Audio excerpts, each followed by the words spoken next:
bem-vindos ao Viver Sustentável. O programa de hoje vai apresentar os seguintes assuntos. Ilhas de plástico matam mais de 1,5 milhão de animais por ano. Jovem ganha prêmio por inventar uma forma de retirar plásticos do mar. Práticas e consumos sustentáveis. Cerca de 1,5 milhão de aves, peixes, baleias e tartarugas morrem ao ano por causa de dejetos plásticos no mar. E o problema pode se agravar. Segundo estudos científicos divulgados recentemente em Quito, no Equador, 5 ilhas desses resíduos flutuam nos oceanos Pacífico, Atlântico e Índico. Quem nos fala sobre esse grave problema é o professor e deputado federal Mendes Tame. Olá, professor. Olá, Iria. É verdade que a cada ano os plásticos matam só no mar 1,5 milhão animais. Esses dados são do Instituto de Pesquisas para o Desenvolvimento da França. Por volta de 1997, essa massa de resíduos plásticos foi avistada pela primeira vez no Pacífico Norte, entre a costa californiana e o Havaí. Desde então, triplicou seu tamanho e agora ocupa uma superfície de 3,5 milhões de quilômetros quadrados. Esta ilha cresce aproximadamente 80 mil quilômetros quadrados por ano, alertam os pesquisadores. Muitas dessas partículas acabam sendo ingeridas acidentalmente pelos animais marinhos. E como o plástico acaba enchendo seus estômagos, esses animais podem morrer de fome. Tartarugas tendem a ser vítimas principalmente de sacos plásticos, que quando imersos são confundidos com água-vivas. Artigo publicado em 2012 por pesquisadores da Universidade da Califórnia, na revista Biology Letters, da Sociedade de Pesquisas Britânicas Royal Society, já advertia que esses resíduos de microplásticos, partículas menores que 5 milímetros, formavam uma sopa mortal para o ecossistema marinho. Albatrozes e outras aves marinhas comem as tampas de garrafas, que não são levadas para a costa. Ao contrário, as correntes marinhas as arrastam para o centro de redemoinhos gigantes, onde ficam estacionadas. A boa notícia é que um jovem, Boyan Slat, de apenas 20 anos, foi premiado por desenvolver uma técnica para livrar os oceanos do planeta dos plásticos flutuantes. Apesar da pouca idade, sua técnica já convenceu entusiastas e patrocinadores dispostos a bancar seus projetos. O fato é que o canudinho de plástico com que se toma um refrigerante, a bituca de cigarro, o papel que envolve um sorvete, que são jogados no chão, acabam indo para a boca de lobo, para a galeria, daí para o rio e acaba caindo no mar. Nos últimos 30 ou 40 anos, milhões de toneladas de plásticos acabaram nos oceanos. A produção mundial de plástico é de 288 milhões de toneladas por ano, das quais 10% acabam nos oceanos. A alternativa de limpar o plástico dos oceanos com navios é uma alternativa cara e que demoraria muitos anos, milhares de anos. Além disso, nas redes poderia haver a pesca inadvertida de muitos peixes. Por isso é que se procuram outras alternativas para enfrentar este custoso e difícil problema. Boyan Slat, ao refletir sobre este problema, pensou que ao invés de ir atrás do plástico, por que não aproveitar as correntes e esperar que ela traga o plástico até você? Assim, na escola, desenvolveu sua ideia como parte de um projeto de ciências. Uma série de barreiras flutuantes, ancoradas no leito do mar, primeiro capturariam e concentrariam os detritos flutuantes. O plástico se moveria ao longo das barreiras no sentido de uma plataforma onde seria então extraído de forma eficiente.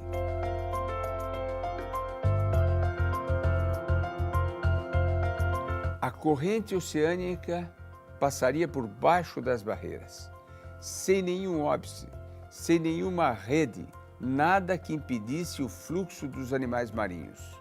Por outro lado, o plástico retido nas barreiras seria reutilizado, produzindo novos plásticos ou óleo.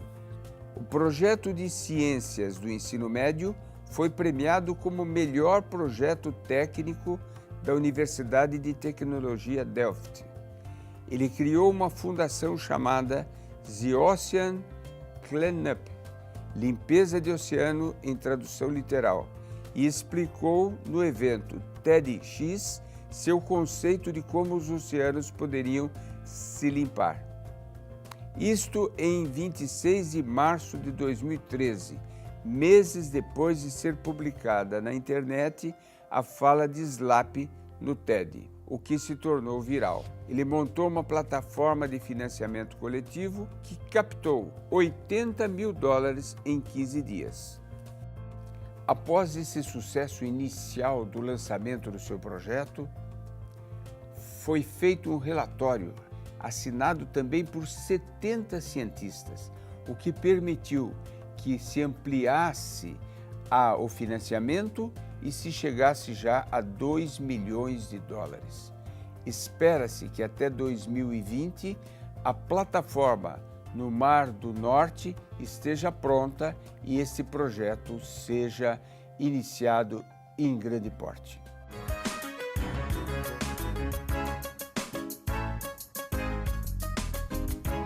Meu nome é Jéssica, faço faculdade de moda e professor. Eu ouvi dizer que para aumentar a produção de carne, só bastaria usar as áreas que já foram degradadas ao invés de continuar desmatando. É evidente, é isso que deveria acontecer. Em primeiro lugar, recupero as áreas degradadas e não toco nas florestas. Mas isso não ocorre. Ocorre exatamente o contrário, porque fica mais caro recuperar as áreas degradadas do que invadir, destruir uma floresta. A legislação exige, para transformar uma área degradada numa propriedade legalmente produtiva, que eu recupere os 80% de florestas que já foram degradadas, para poder utilizar os 20% numa atividade comercial. Portanto, o custo de produção, de implantação nessas áreas degradadas, acaba ficando muitas vezes maior do que atacar uma floresta ainda intacta. Isso pode ser resolvido através de subsídios do governo. A forma de reequilibrar o jogo, estimular a recuperação das áreas degradadas, cabe a uma ação de governo, criando uma economia da floresta, criando incentivos para que nós recuperemos as áreas já degradadas. Você sabia que se cada casa brasileira trocasse apenas uma lâmpada incandescente por uma lâmpada econômica, teríamos uma redução da emissão de gases de efeito estufa equivalente à emissão de 1 milhão de automóveis? Esse número é equivalente à frota de veículos do Distrito Federal. Não percam o nosso próximo bloco, onde falaremos sobre aquecimento global e práticas sustentáveis. Olho vivo, consumidor! Quem é que não se encanta com móveis feitos de madeira? Além de imponentes, são duradouros. Mas você sabia que cerca de 80% de toda a madeira consumida no Brasil é ilegal? Para fiscalizar a origem do produto que você compra, verifique se ele possui o selo FSC. Se tiver, pode comprar tranquilamente, pois isso significa que o móvel foi feito com madeira certificada.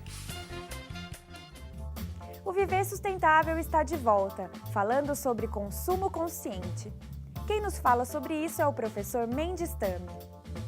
Nós, consumidores, temos um imenso poder, um poder transformador do qual muitas vezes nem estamos conscientes. É o poder de seleção, selecionar o que compramos, o que consumimos e, com isto, influir nos métodos de produção das empresas, na sua compra de matéria-prima, em suma, exigir, cobrar que empresas incorporem ao seu método produtivo valores sustentáveis. Consumo. Essa palavra é bem conhecida e seguramente tem um significado comum para nós, mas não é tão simples assim. O nosso consumo tem o poder de alterar inúmeros fatores que nos rodeiam, como a economia, a sociedade e o meio ambiente.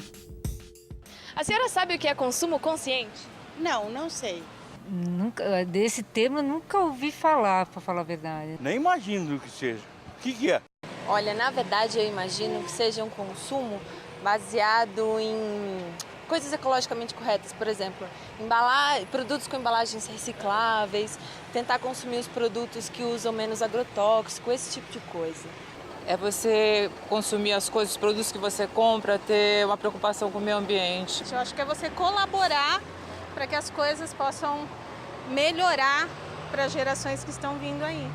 Consumo consciente é você consumir com consciência dos seus impactos, positivo e negativo, né? Quando a gente fala consumir, todo mundo pensa que é o ato da compra em si, que é o consumo.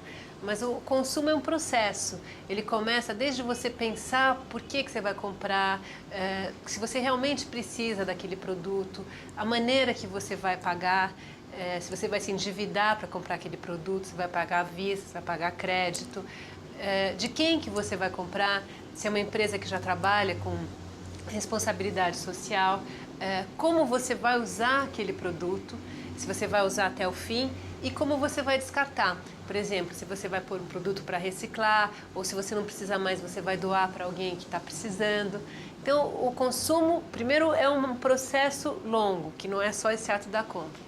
E consumo consciente é você buscar, através do seu consumo, refletir dentro desses aspectos que eu falei, quais que são mais positivos, seja ambientalmente, seja economicamente, seja socialmente, porque a gente também pode estar priorizando, por exemplo, o consumo com uma comunidade que trabalhe com produtos reciclados, ou uma comunidade que desenvolva uma agricultura local, um orgânico. Né? É você conseguir olhar esses impactos todos e fazer uma escolha sustentável, ou o mais sustentável possível. E todo mundo pode estar fazendo isso no dia a dia. São esses pequenos atos do dia a dia que podem fazer sim muita diferença.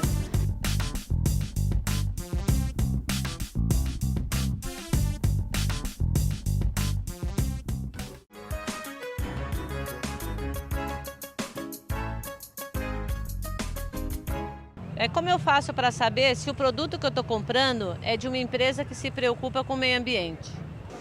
Verificando se o produto tem um selo de certificação. Há boas empresas internacionais e nacionais que colocam esses selos, que medem a certificação, rastreiam a produção do produto, para sabermos se aquilo que nós estamos consumindo advém de destruição de florestas, se é produzido com práticas sustentáveis e também selos que mostram se aquele eletrodoméstico que estamos comprando, ele é gastão em energia ou se ele é um produto que economiza, que poupa energia, que poupa água, em suma, nos dá, através desse selo, indicações para que nós possamos tomar decisões corretas e termos um consumo sustentável. Não perca em nosso próximo bloco a entrevista com o presidente do Instituto Acatu, que nos fala sobre conscientização ambiental. O Viver Sustentável pergunta: onde está localizada a maior e mais eficiente torre eólica do mundo? Letra A, Brasil. B, Japão. C, Portugal. Ou letra D, Alemanha? A resposta você confere no próximo bloco.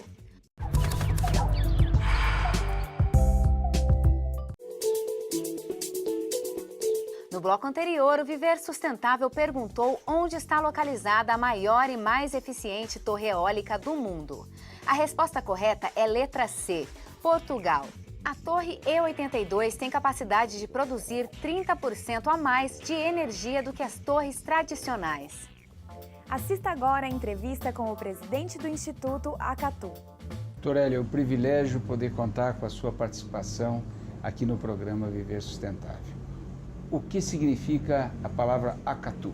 Acatu é uma palavra tupi, do tupi antigo, muito bonita. São duas palavras, A e Catu, colocadas juntas, onde o A significa ao mesmo tempo semente e mundo. Para aquele que mora na floresta, a semente contém o registro da árvore, que contém o registro da floresta, e Catu, que significa bom e melhor. Portanto, a Catu é uma semente boa para um mundo melhor. É o que nós gostaríamos que o consumidor fosse no mundo, por meio dos seus atos de consumo, levar em consideração os impactos desse ato de consumo sobre a sociedade, sobre o meio ambiente, maximizar, aumentar os impactos positivos e, por meio do ato de consumo, transformar o mundo num mundo melhor, sendo um Acatu, uma semente boa. Quando nós temos um problema ambiental, nós sempre dizemos que devemos privilegiar 3 vertentes. Legislação, que está no âmbito do governo, questão de investimentos públicos e privados e a conscientização, que está ligada ao consumidor. Ou seja, nós temos aí envolvidos 3 entes: governo, empresas e o consumidor. Por onde começamos? Qual é dos 3 o que na sua visão, é o que mais pesa na construção deste mundo novo de que falou? Ao se falar de um mundo novo, deputado, nós estamos falando em mudança de cultura. Nós estamos falando em criar uma outra maneira de viver. Ao se falar em criar uma outra maneira de viver, naturalmente as tecnologias, os investimentos público-privados são importantes. O governo, com alguns elementos de legislação, é importante, mas não se muda uma cultura por via de legislação ou por via de tecnologias. Ou os indivíduos se conscientizam de que a direção que nós estamos caminhando não é sustentável. E não é sustentável ambientalmente porque estamos consumindo o planeta. Não é sustentável socialmente porque estamos aumentando enormemente a violência nas sociedades. Não é sustentável individualmente porque as pessoas não estão felizes com a vida que estão vivendo. E não é sustentável economicamente, como mostrou a crise recente, que foi uma crise de ganância e sobreconsumo. Portanto, este mundo que não é sustentável a longo prazo, aliás, nem a curto prazo, precisa ser mudado por uma mudança de cultura. E mudar a cultura é mudar a consciência das pessoas, no sentido de que elas se convençam, que elas podem ter uma vida melhor de uma outra maneira. Que o consumo, por exemplo, que é um centro do trabalho do Acatu, não seja o centro da vida delas. Que o consumo seja apenas um instrumento para o bem-estar, mas que o centro da vida delas esteja na felicidade, na busca da felicidade, nas amizades, nos afetos, nos amores, nas emoções, na arte, que é aquilo que efetivamente mobiliza as pessoas para estarem vivas. No fundo, prega uma verdadeira revolução, porque o que nós assistimos hoje é uma teoria baseada no aumento da produção. E para aumentar a produção, de tal forma que as empresas possam competir e reduzir os seus custos unitários, elas têm que produzir mais. Para produzir mais, tem que aumentar a velocidade do consumo. Portanto, é uma sociedade que induz ao consumo como forma de aumentar o PIB, aumentar o desenvolvimento econômico. E a cenourinha, para atrair, para mostrar para todo mundo que esse é o caminho, é dizer que se isso não ocorre, vai haver desemprego, as pessoas vão sofrer. Como é que eu rompo essa dinâmica perversa que diz que eu tenho que consumir para gerar empregos? Como é que eu faço com que o PIB não seja a medida da felicidade? Deputado, a sua pergunta contém a resposta, naturalmente. O PIB é uma medida perversa de se medir o progresso, medir o desenvolvimento. O PIB contém dentro dele, por exemplo, todas as doenças que nós temos. Quanto mais doentes nós ficarmos, mais equipamentos médicos nós vamos ter que produzir, mais hospitais nós vamos precisar, mais remédio nós vamos consumir, mais PIB nós vamos ter. Agora, isso não quer dizer absolutamente que nós temos mais bem-estar. Quanto mais poluição nós tivermos, mais nós vamos ter que corrigir o problema da poluição, mais nós vamos ter que limpar a terra, limpar a água que nós consumimos. Nós vamos gastar mais e, portanto, o PIB vai crescer. Então, o PIB realmente não é uma medida de felicidade. Então, a primeira coisa seria as pessoas se convencerem que o que elas estão em busca não é de um PIB maior, elas estão em busca de uma felicidade maior. Se as pessoas estiverem convencidas disso e buscarem colocar o contexto da sua vida alinhado à busca da felicidade, elas vão fazer outras escolhas. Apenas 25% da população mundial consome acima das suas necessidades. 75% consome no nível mínimo ou abaixo do mínimo. Portanto, já é muito desequilibrado. Então, nós precisaríamos, entre outras coisas, reduzir a carga de trabalho daqueles que trabalham. Mas se as pessoas dizem, mas eu não preciso consumir tanto, eu posso ganhar menos, elas não têm problema em reduzir a sua carga de trabalho. Mas quando elas reduzem, outros vão poder trabalhar, especialmente se for uma sociedade de serviços, que no momento atual é perfeitamente possível. Vou lhe dar um único exemplo. Quando eu era criança, meus pais tinham um liquidificador. Quando eu saí de casa aos 25 anos, eles continuavam tendo o mesmo liquidificador. Eu me separei a primeira vez, eu tinha 35 anos, eu voltei para a casa de meus pais, o mesmo liquidificador estava lá.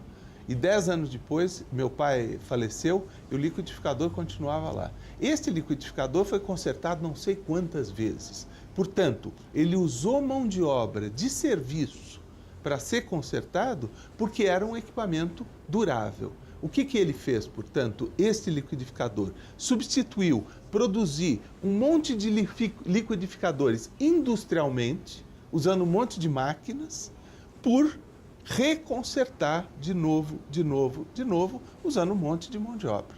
Portanto, é uma sociedade que tem mais emprego e não menos emprego, uma sociedade de bens duráveis e não de bens descartáveis. Dr. Hélio, explorando a sua participação no nosso programa, mais uma pergunta. Como fazer com que o ensino, o processo educacional, induza essa mudança comportamental? Em outras palavras, como fazer com que o processo educacional também passe a divulgar a cultura da generosidade, o prazer em fazer o bem, em doar, sentir prazer em ajudar as pessoas e não simplesmente o prazer em adquirir, em consumir, em ser dono, proprietário de alguma coisa a mais. Como fazer essa mudança conceitual para que as pessoas consigam, na maioria dos casos, poder enxergar mais do que o muro do fundo do quintal da sua casa, enxergar a comunidade, sentir que se todos forem bem, ele também vai bem, ter esse sentido de bem comum. Qual é o caminho que o Instituto Acatu propõe para conseguir fazer essa divulgação que possa fazer com que a gente queime etapas, ganhe tempo na construção dessa nova sociedade? Como construção de uma nova sociedade é uma construção de uma nova cultura. Nós precisamos conseguir, nesse sentido, atingir com esta mensagem, com esta visão, tanto os adultos, quanto as crianças, quanto os jovens. Nós precisamos de programas como esse seu, em que se está comunicando, informando e disseminando tanto a visão quanto as razões de por que essa visão é importante. Nós precisamos que a publicidade fale nisso, precisamos que a mídia fale nisso, precisamos que as empresas, ao falar com o seu consumidor, com o seu público interno, os seus empregados, falar com os seus fornecedores, falem nisso. Precisamos que os líderes das comunidades falem nisso. Precisamos que as escolas falem nisso. O Acatu trabalha em vários tipos de comunidade. Nós fazemos a capacitação de voluntários para que eles sejam disseminadores do consumo consciente na comunidade. Seja uma associação de bairro, seja um grupo de estudantes, seja uma comunidade, uma empresa, os funcionários de uma empresa, para que haja esses multiplicadores. Nós trabalhamos em escolas, estamos desenvolvendo um grande projeto onde a gente pretende introduzir no currículo escolar a sustentabilidade e o consumo consciente. Em cada matéria do currículo escolar, esse elemento da sustentabilidade do consumo consciente vai ser tratado. Isto formará novos valores, em que os argumentos de que nós somos únicos junto com o planeta e de que cada um de nós ao longo da vida faz muita diferença, são instrumentos para a criação desses novos valores. Dr. Hélio, muito obrigado. A sua participação nos faz acreditar de que todas essas ideias, essa perspectiva de uma era de sustentabilidade não é uma utopia distante. É algo factível ao nosso alcance. Depende de nós. Muito obrigado. Eu é que agradeço pela oportunidade. Muito obrigado. Com dados fornecidos pelo SEMPRE, vamos ver como estão os preços por tonelada das principais matérias-primas destinadas à reciclagem. Preço da tonelada do material reciclável para a cidade de São Paulo. Papelão, R$ 580. Latas de aço, R$ 280. Alumínio, R$ 3.500. Plástico rígido, R$ 600. E PET, R$ 1.400. Nós, do Viver Sustentável, colocamos à disposição uma seleção de empregos por todo o nosso Brasil, onde todos os empregos têm como base a sustentabilidade.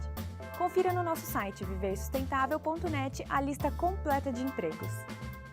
Participe do nosso programa. Envie-nos sugestões de temas e perguntas para contato@viversustentável.net. Assista às nossas matérias no site viversustentável.net. Feliz Semana Sustentável. Até o próximo programa.